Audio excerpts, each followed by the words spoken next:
Hi friends, welcome back to Nurse's Nook and Corner. Come, it's time to know.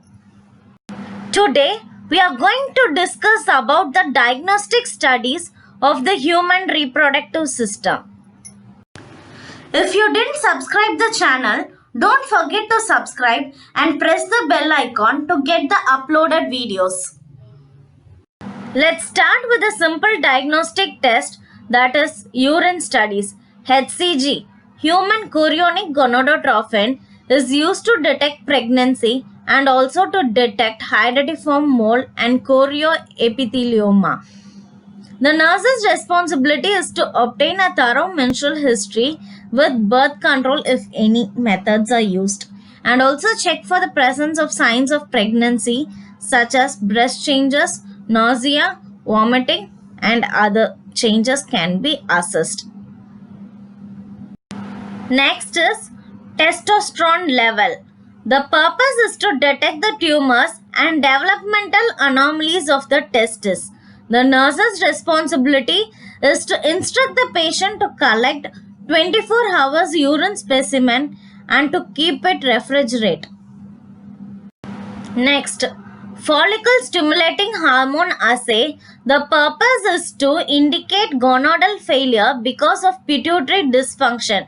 The nurse's responsibility is to instruct the patient to collect 24 hours urine specimen and indicate the phase of menstrual cycle. Next, let's move on to the blood studies. Prolactin assay. Prolactin assay is used to detect the pituitary dysfunction that can cause amenorrhea. The nurse's responsibility is to observe the venipuncture site for bleeding or hematoma formation. Next, prostate specific antigen. The purpose is to detect the prostate cancer and it is also a sensitive test for monitoring the response to the therapy. The normal finding is less than 4 nanogram per ml. The nurse's responsibility is there is no food or fluid restriction and collect 5 ml of blood. Observe the venipuncture site for bleeding. The next is serum HCG assay. The purpose is to detect pregnancy and also used to detect the tumor markers for testicular malignancy. The nurse's responsibility is that instruct the patient to have blood drawn in laboratory, elicit where she is in a menstrual cycle. Serum progesterone level. The purpose is to frequently detect functioning of corpus luteum cyst.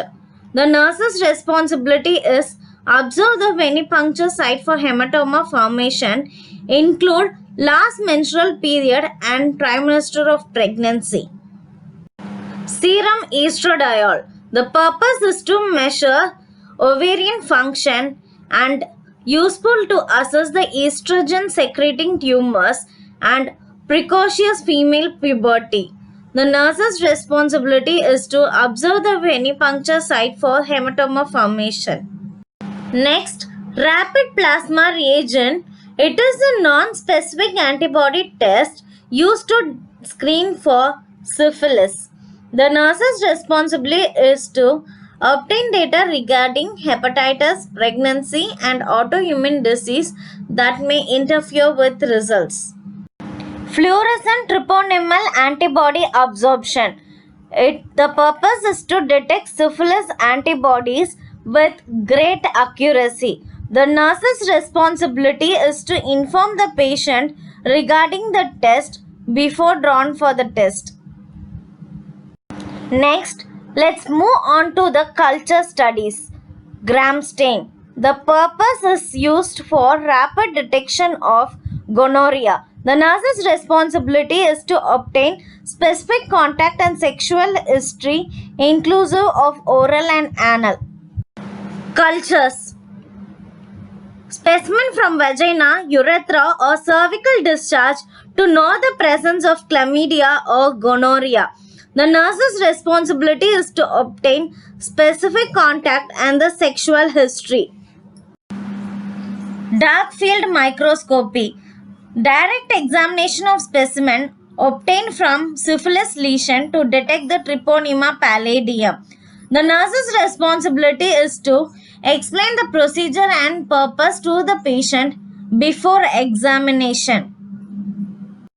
Next, let's move on to the cytological studies, that is the pap smear test. The microscopic study of exfoliated cells via special staining and fixation techniques to detect the abnormal cells. The nurse's responsibility is to instruct women who are all sexually active and who are over age 18 to have a pap smear test. Nipple discharge test. The purpose is the cytological study of nipple discharge is performed and the nurse's responsibility is to obtain if patient is on hormonal therapy or any other hormonal drugs.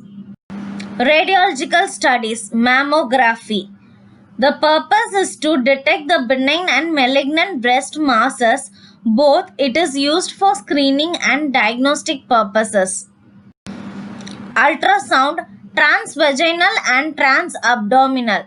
In women, it is used to detect masses greater than 3 cm, ectopic pregnancies, IUD, ovarian cyst, and hydatidiform mole. In males, it is used to detect the testicular torsion and the masses present. CT, computer tomography, is used to detect the tumors in the pelvis. MRI, magnetic resonance imaging, used if any abnormality in mammography and breast dystocia.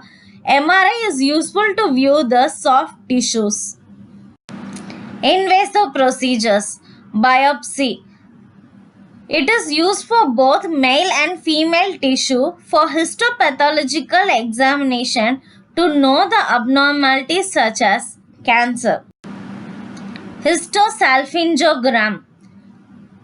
Installation of contrast media through cervix into uterine cavity. Spot X-ray images are taken to see the abnormalities. It is useful in diagnostic assessment of fertility. Colposcopy.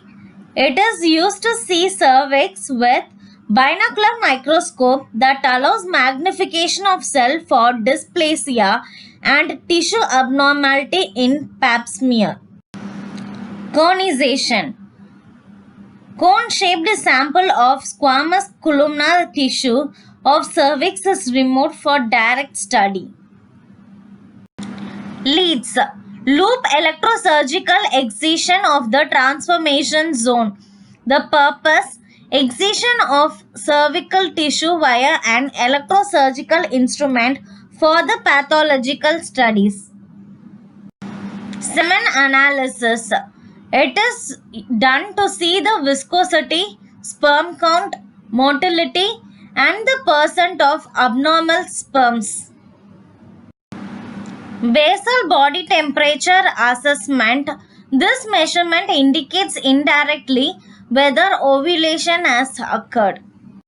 Hunner test or Sims-Hunner.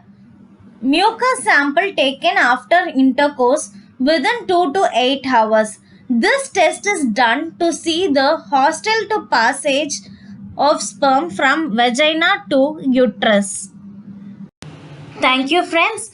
Keep watching and supporting. If you didn't subscribe the channel, don't forget to subscribe the channel. Follow us in Instagram, LinkedIn, Facebook, Twitter as well as in YouTube. If you like the video, press the like icon and share it to your friends. Thank you.